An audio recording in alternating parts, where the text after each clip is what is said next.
رالی داسې د عیسی علیه السلام و مخ ته کښېښود. عیسی علیه السلام چې وایي دسترخوان وغوړاوئ، بعضې روایات وایي 40 ګزه و دا په اوږدواله، دومره غټ سر. پر دې باندې مایان، پر دې باندې ټکۍ، پر دې باندې د دغه وخت چې مروج خواړه وه ټوله پکښې کېوله. 7 دانې مایان وو. نو به څنګه مایان وه چې تقریبا یو یې په 40 نسو خلاصوله. دا کباب کړي، دا تازه دودونه جنې ولاړېدله، تاوده ساړه نه. د هر مایې په خوله کې وایي داسې خرټۍ مالګه ور ایښې وه چې په دا یې بیا پورې کوي، نه یې لکه څوک یې پر مالټو او پر هندوانه لپسې اچوي. دا ټکۍ وې، ډوډۍ وه، خواړه وه، غیر د ګندنې و، د پیازو و، د وږې ماسې وه، لکه دا سلاته دغه ومه سلاته نه وه پکښې کې، نو د هر رقم خوړو څخه چرګان و فرض یې کړي چې دا وخت خواړه و رواج و دغه سرخان یې وغوړاوئ، اوار یې کوي چې داسې خلکو ته ورته وکتل اریان سرخان اوار سو. دا خواړه پر تقسیم سول، مسکینان راوبلل سول چې خوړل یې ولاړېدل. در ماپښینه اوار وه نه خلاصېدله، در دې چېرې هغه په دا یوه ورځ د مسکینانو کار فرض یې سرخان قدرتي ټول سو ورک سو. یوه د عیسی علیه السلام څه پوښتنه وکړله، مؤمن وویل دا د جنت راغللی که ده؟ ولاک تعالی جل جلاله وایي یا دا علاحده ملایکو تازه پاخه کړله در وایسته د جنت نه دي. دا بله ورځ بیا راغله، بیا سترخان پر خپل ټیم رالی اواز هغسې رقم خواړه صفا سوتره پکښې کړي، نه غوړ ټکی باندې شته، نه اډوکی باندې شته، نه یو د ګولې یو خور پورې مشتی دی سر. دا تفسیر دا بیان کړي او بس بالا دا دی بیا په دغه ورځ وایي دا نور خلک راغلل. باره یې ویله ول موږ ته به دا معجزه م راښکاره کوې. ده ورته ویل څنګه؟ ول دغه مایان دي ژوندي سي، په دسترخوان کې دې حرکت وکړي. ټول مه کوئ کاکا، دا پاخه خواړه دي، مې پر ځان باندې بربادوي برهمود، هسې بسم الله کوي خپل خوراک شي. ولې یا موږ ته ښه خوند راکړي، لوی سړی به یې د کشنې چم به وکړي. بعد هغې څخه حضرت عیسی علیه السلام مړي خدای ژوندي کول د ده په لاس وه، تاسې باندې تېر کړئ. بس چې دا لکړی یا دا لاس یې باندې تېر کړئ، وایي دغه مایان په دسترخوان کې داسې ګرځېدل لکه په یو اوز کې چې ګرځي داسې. هغه کباب مایان، هغه مالګې په خولې داسې که دروغه سره پورې ولاړ شي، برته ته راشي د خدای قدرت. برته یې ولعود په عاد، برته مړه سوله، دوی خوراک شروع کړي. درېیمه ورځ چې سوله چې ځینې بند وه هغو خلکو، موږ نو څه د خدای اسمان په ډبرو ویشتلی دي یا مو د خدای بزې د کښته ایستلي دي، لاکې پرېږدو موږ هم یاله چې به دې خیر قرار یې بسم الله ور واخیستله کاشکې سره ځې ول ولاړ سئ تېخې نن دومه ده چې خورئ څه خیره څه وکړي. بس بالا جنجال سره شروع شو، یو دورې سترخوان کشي، بل دورې، یو خاورې پر راغورځوي، بل ډبرې پر راغورځوي، خو د خدای سترخوان او د خدای خواړه یې په ټولو خاورو غورځوي. هغه سترخوان وایي ټول سو، حق تعالی جل جلاله رپورټ ورته راواستوئ، ځکه عیسی علیه السلام ته دوی ویل یاره بېشکه چې پوخ جادوګر یې نعوذ بالله من ذلک. خدای تعالی ول بالا سترخوان بند سو، سیل یې کوه د دې خلکو. دغه و چې سهار راکښېنستله، د خدای تعالی قدرت و. بعضې روایات وایي یوه ورځ یې دا مخان تک سره وه، یو بل ته بیا وکتله شنه د خندا به سره تللي وه، ځان یې نه لیدی او بل یې لیدی صاحب، دا څنګه مخ دی، دا څنګه شونډان دي دا خدای، او بل به پر بل خندله. دا ورځ خو په دغه سره تېره کړله، خدای تعالی په یو نالت وهلله. دا بله ورځ چې راکښېنستل مخان یې تک ژړ وه، بیا لکه ژړ چې شنه اټکۍ د خندا ورسره تللي وه. درېیمه ورځ چې راپور سول مخان یې تک تور وه لکه د تبخي شاوي، یو د بله سره بېرېدله، دا سترګې به یې تکې ژړې پکې نیولې وې. دا بله ورځ چې راکښېنستله ادب دی دغوند د لویانو سې وایي لویان خنزیران الله جوړ کړله د کشنیانو سې کشنیان خنزیران جوړ یا یې بېزوګیان وو واړوله پروردګار مسخه کړله دغه شکل دا کسان به الله جل جلاله ول په اوله طبقه کې چې نوم یې حاویه دی د جهنم جبرائیل علیه السلام محمد رسول الله صلی الله علیه وسلم ته ګډ دی ول اوله طبقه د دغو دروس وله کم درې یو منافقان یو دغه اصحاب المائده دسترخوان والا دوهم فرعون او د خپل هغه مشاورین مرګري چې د سره به ګرځېدل دا اوله طبقه د جهنم چې نوم یې حاویه دی دغه دی دا جبرائیل علیه السلام و رسول الله ته ګډ دی ښه دوهم جهنم چې دی دوهمه طبقه ول نوم یې جحیم دی چې د دې لاندې پر سر دی بیا د دې لاندې هغه لاندې چت و اول ول د دې نوم جحیم دی په دې کې څوک دي مشرکان دي چې شرک یې کړی خدای لره لکه مشرکان د مکې یا نور د نورو امتو مشرکان چې وجې ته دوهمه طبقه د جهنم ده نوم یې جحیم دی دریم چې دی نوم یې سقر دی په دې کې هر هغه مرتد دی چې د جنه څخه خپل مرتد سوی په خدای مو دې وساتي چې د اسلام مرتد سي نه مني یا الته د موسی علی السلام د جنه به مرتد سو یا د عیسی علی السلام د جنه به مرتد د مرتد انسانانو چې په پښتو یې مرتد بولي دا مرتد ځای دغه دریم دوزخ دی نوم یې سقر دی ول څلورم دوزخ چې دی نوم د لظا دی په دې کې ابلیس شیطان او هغه مجوس چې هغه آتش پرسته ورته سجدې کوي هغه آتش پرسته ګو پرسته کوكب پرسته چې دغه ته سجدې کوي دی ابلیس و دی بیا په دغه څلورمه طبقه کې دوزخ دی دا نو ولې چې بعد دې چې انسانان در شیطان لاندې پراته دي نوم یې لظا دی پنځم دوزخ چې نوم یې حطمه دی په دې کې یهود پراته دي یهود د اسرائیل دي جبه که خدا کوي شپږم چې نوم یې ولصغیر دی په دې کې څوک نصارا دي د عیسی علیه السلام امت لکه امریکا او نور چې د قرآن نازل سو د انکار وکړي دې ته نصارا وایي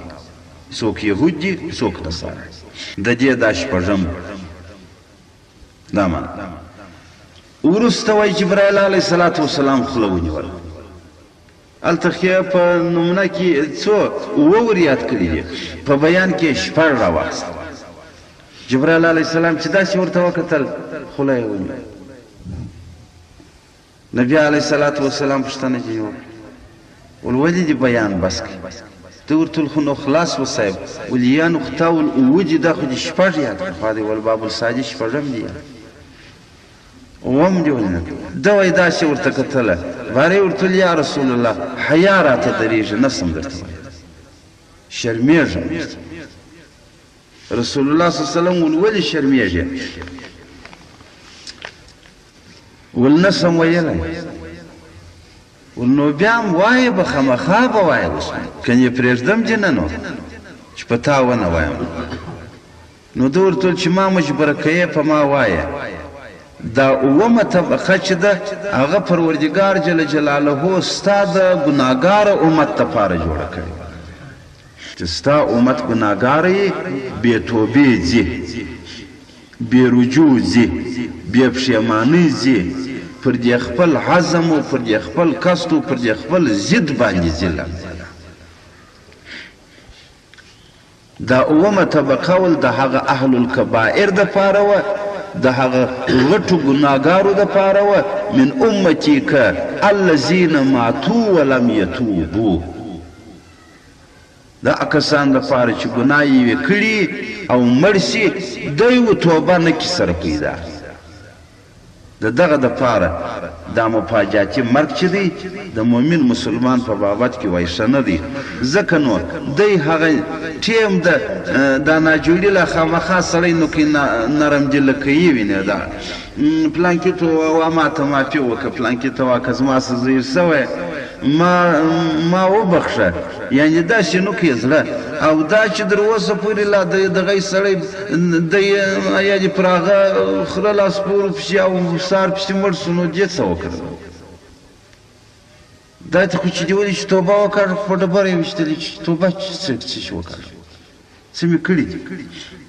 د هغو کسانو دپاره خدای تعالی مو دې وساتي مؤمن ته دې خدای توفیق د توبې ورکړي الله دې توبه پسې قبوله کړي د هغه د بې توبې والا او د ناقبول توبې والا ول دغه اومه طبقه د دوزخ دا خبره چې نبی علیه الصلاة والسلام ته وکړله وایي فخر مغشیا علیه رسول الله صلی الله علیه وسلم دغسې ډوب سو بېهوښه سو ول الله بس غوزار چپه جبرائیل علیه الصلاة والسلام فکر واخیستی چې زه د خپلې نفستنګۍ څه تاله راغلم ته مې واخیستې په دې نفستنګۍ کې مې واچولې دا اوس ما څه وایي اخر یې رسول الله صلی الله علیه وسلم راپورته کړي جبرائیل علیه السلام د ده دا سر مبارک یې په دې خپل جګر کې تکیه کړي د دې مخه څه د رسول الله وایي دا خاورې پاکولې داسې ورته وویله والحزنتک یا حبیبي والغمجن مې کړلې ای زما دوسته زما ګرانه ما خو د دې دپاره نه وم راغلی خو ته مې اوس د غم په دریاب کې ډوب کړلې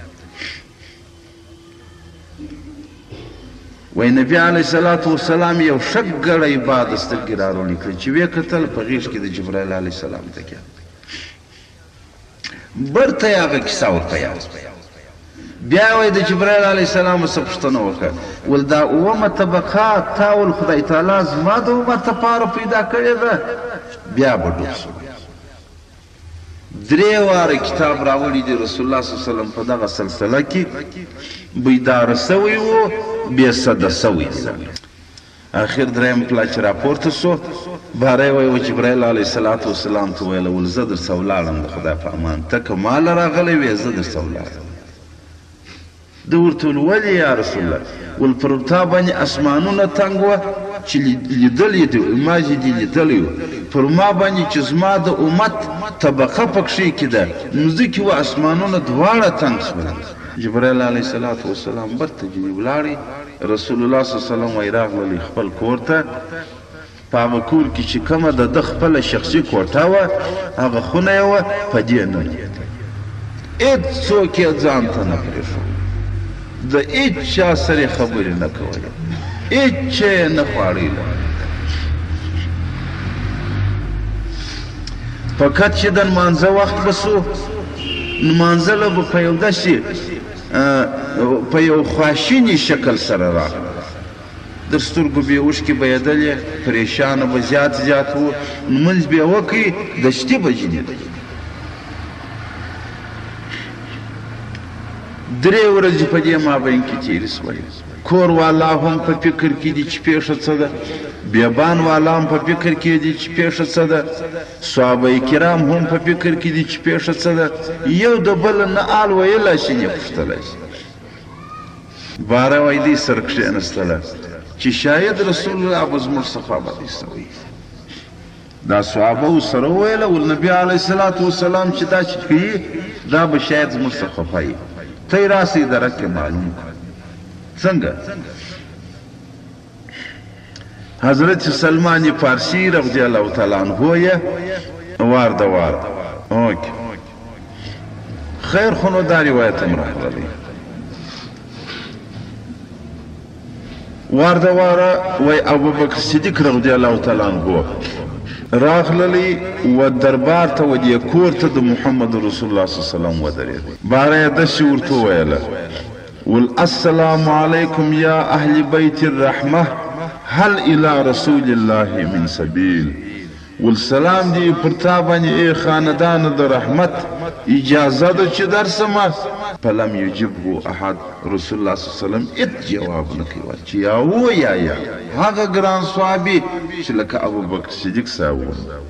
اخر ابوبکر صدیق صاحب په دې پوه شو چې جواب نه راکوي زما څخه وای را رئیسو هغه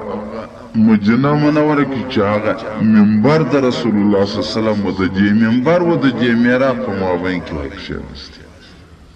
ژړا یې شوه. حضرت عمر رضی الله تعالی عنه وای بیا اراده وکړله چې زم ورځم.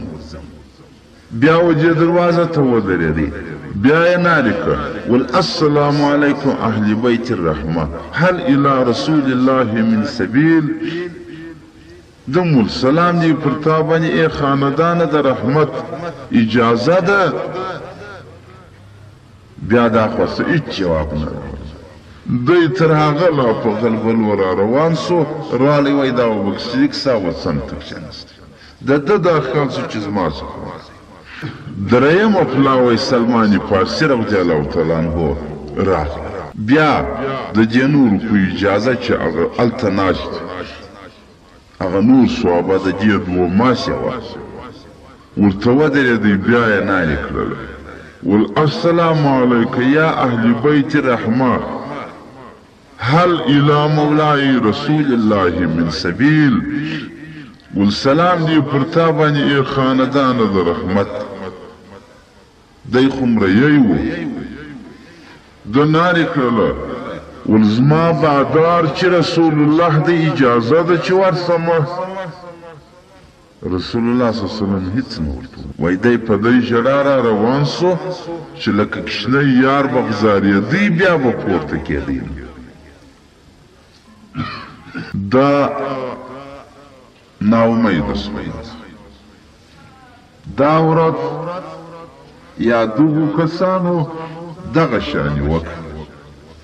اخر یې دا یقین سو چې رسول الله صلی الله علیه وسلم زموږ سمرول دی. ځکه په موږ درو کې به د یوه سره دی په خلاصوی وای. نو یې بیا څه وکړله راغلله په شفاعت سره بیبي فاطمې رضی الله تعالی عنها ته. هغې چې وویل چې رسول الله زموږ څخه به سوی دی زموږ سره یې پخلا کړه. بیا بیبي فاطمه رضی الله تعالی عنها را رئیس وله. حسن صاحب و حسین صاحب دواړه وی ورسره وه. نو بیا و دې دربار ته و دې درګاه ته د رسول الله صلی الله علیه وسلم ودرېدله. داسې یې وکړله ول السلام علیک یا ابي هل الى ابي من سبیل. والسلام دی پر تا باندې ای زما پلاره اجازه ده چې درسم پلاره. وای رسول الله صلی الله علیه وسلم چې دغه اواز د بیبي فاطمې رضی الله تعالی عنها واورېدی زړه یې وغوښتل چې اجازه ورته وکړي. باره یې ورته وویل راسه زویه راځه. نو شاید هغه دروازه به د غی پیش وه. دروازه چې ورخلاصه کړه چې ورته ویې کتل رسول الله صلی الله علیه وسلم دا مخ په دې خاورو په خټو د دې اوښکو دی چې کار دی. بس دغسې بیبي فاطمه رضی الله تعالی عنها وایي ور وغورځېدله پر وغوړېده. دم ژړل دیم ژړل حسن و حسین صاحبان هم ژړل. د دوی د ژړا څخه دغه ټوله صحابه چې و په ژړا وه. نو څو چې بیا یې هغه د ژړا زړه سره سوړ کړي. بیا بیبي فاطمې رضی الله تعالی عنها پوښتنه ځینې وکړه ول بابا پیښه څه ده چې هم صحابه په ژړا دي هم کور په ژړا دی هم ته په ژړا یې هم زه په ژړا یم پیښه څه شي ده. نبي علیه الصلاة والسلام ورته وویله دا کیسه یې ورته وکړله چې جبرایل علیه الصلاة والسلام راغللی په دوږخو کې زما د امت دپاره دوږخ را یاد کړي چې سته. نو زه د هغه امت غم داسې غمجن کړلمه چې په باندې مځکه و اسمان دواړه تنګ شوله. اوس به خدای جل جلاله ته دا خواستی و زارۍ کوم چې الهی زما امت کمزوری دی عاجزه دی د آخر الزمان دی آخر الامت دی الهی تو خو رحم وکړه. نو رسول الله صلی الله علیه وسلم ورته وویل زویه راته کښېنه مه چې یا مې سیل کوې یا مې پوښتنه کوې. زما سره کومک په دې زاریو کې وکړه زما سره کومک و. نو بیا وایي دې ورته وویل چې بابا څنګه کومک کوم. والکم دعا و ژړا چې زه کوم و الله ته د دې امت په بابت کې هغه ته یې راسره وکړي. وایي رسول الله هم ژړل، بي فاطمې هم ژړل، ده به لاس کړاوي، بي فاطمې به دا خپل پوړنی په لړ و الله ته کړاوي. او حضرت حسن صاحب و حضرت حسین صاحب د دې مورو د دې نیکه په ژړا سره په داسې غلغلو وه چې هغه په دې کلي په کوڅو کې وایي دا ژړا اورېدل. نو بیا د دغه ژړا و، د دغه محنت و، د دغه زحمت په مقابل کې وایي الله جل جلاله دغه صورت ورته راواستوئ چې دا صورت وغضحا یې بولي، چې وغضحا واللیل إذا سجى ما ودعك ربك وما قلى وللآخرة خير لك من الأولى ولسوف يعطيك ربك فترضى. دغه آیات کریم په دې صورت کې وایي الله جل جلاله په دغه وخت نازل کړ ولسوف يعطيك ربك فترضى. اکتا الله جل جلاله ورته یا رسوله ډېر پریشانه شوې، ډېر سرګردانه شوې، ډېر غمجن و خواشینی سولې. الله جل جلاله ورته وویله ول زما وعده ده ستا سره ای رسوله چې زه به و تا ته داسې عطا کوم، داسې مقام به د شفاعت درکوم چې تا به زه راضي کوم. لاندې بالایه ته څه کوې؟ تا راضي کوم په دې امت. نو نبی علیه الصلاة والسلام ویل چې زما دې په ذات ته دغه ذات قسم چې الله جل جلاله په ذات مې نیول قسم که در هغه ساعته پورې راضي سمه چې یو امتي د امتیانو څخه زما په جهنم کې پاتې، خو په خپل صورت و په خپل شکل نه. الله مو دې وساتي د نورو اشیانو په شکلو به دا امت ځینې تېروي و جهنم ته. نو په خدای دې موږ تاسو نور مسلمانانو ته توفیق راکړي که جنت دپاره د مؤمنانو سته، د مؤمن به دا عقیده وي چې دوزخ هم سته. د دغه رویه ایمان د مؤمن چې دی هغه به وایي په مابین کې د خوف درجه پروت لکه 2000 چې د مرغه دي په هغه سره د مرغه په دنیا کې زندگی کوي، دارنګه به د مؤمن ایمان د دې 2000 د خوف درجه په مابین کې پروت هم به د خدای څخه پر ګناه بیریږي، هم به خدای ته پر طاعت پر عبادت باندې امید لري. د دغه رویه په هغه حدیث شریف کې راغلی دی، حدیث قدوسی دی. رسول الله صلی الله علیه وسلم والپاک خدای جل جلاله وایي چې ای زما بنده تا ته نه ده معلومه چې زه دې کومه نیکي قبلومه کومه نه کوم، او موږ ته خو نه ده معلومه. نو هره نیکي پروردګار ورکوه، که لوی که کوچنی یې چې کوه زه به دې په یوه لا قبول کړم. او د هرې ګناه څخه پروردګار ول ځان ګوره، ځکه تا ته نه ده معلومه چې کومه ګناه دې در بخښم کومه دې تکیه کوم، او موږ ته څه معلوم. نو د هرې ګناه به ځان ګورې، پروردګار جل جلاله ول زه به دې د هرې ګناه څخه بیا معاف کړم. الله دې توفیق موږ تاسو نور مسلمانانو ته سره راکړي. الحمدلله رب العالمین. الله مو دې وساتي. هغه کتاب کې راوړي وایي حضرت جابر رضی الله تعالی عنه خوب لیدی، بس اوږدوم بیا نو نه. بیا یې دا خوب حضرت علی صاحب ته ووایه صاحب ول ما یو خوب لیدی عجایب مې پکښې کې ولیدلې. ده ورته ویل څنګه دې لیدی؟ ول مرغان د اسمانه څخه روغ راشوه سوله، برته سر پرې کړي پورته سوله. دا یې ولیاو. دوهم مې ول شنې درختې ولیدلې چې پر وچو ولو باندې ولاړې، دا یې دوه. دریم مې ول منبرونه ولیدله چې بوتان پر ناست وه، در خولو یې ورونه غورځېدل، څوک یې نه سوتی، دا یې درې. څلورم مې ول دا ولیدل چې مریضان وه پر درګاهانو د جوړانو ګرځېدل، یعنی ناجوړان پر جوړانو ګرځېدل. پوښتنه بیا په وکول څنګه؟ دا یې څلور. پنځم یې ول دا ولیدل ادب دی چې لوی لوی حیوانان وه لکه لوی پسه شنې ورې ته بیا خوله وراچولې ورودی دا مې ویل نو د دې په ترجمه ولنه حضرت عمر صاحب ورته ویله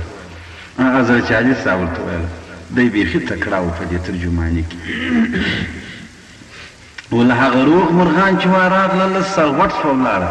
دا د خدای احکام دي روغ راغلله زموږ څه به سرغټ سي ناجوړه به ولاړ شي ته یې وکم ما ته یې بل ما ته ما بل یا بل ما ته یا بل یا ټک ټک به شي ولاړ شي د خدای قرآن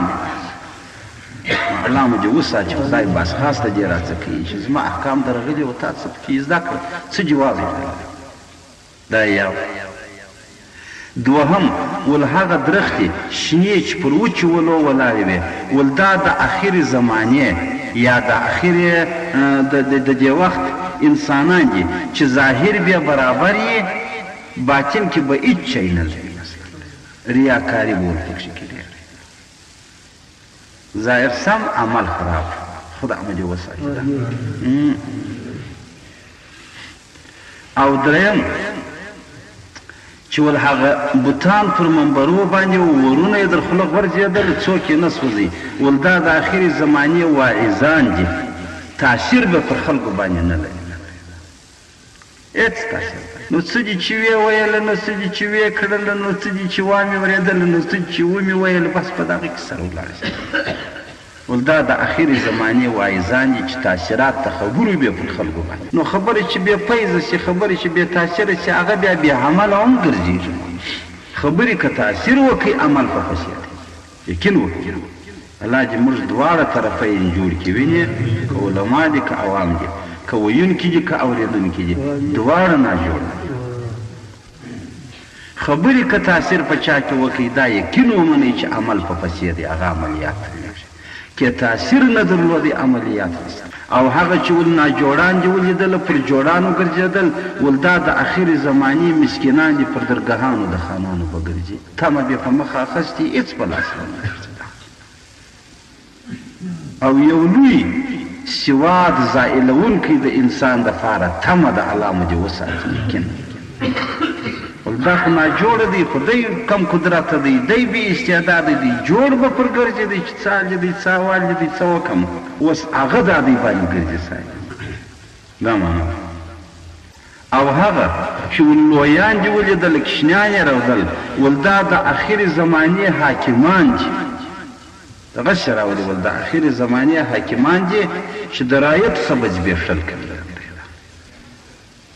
هر یو چې په لاس ورغلي د هغه څه یو څه خالقه شي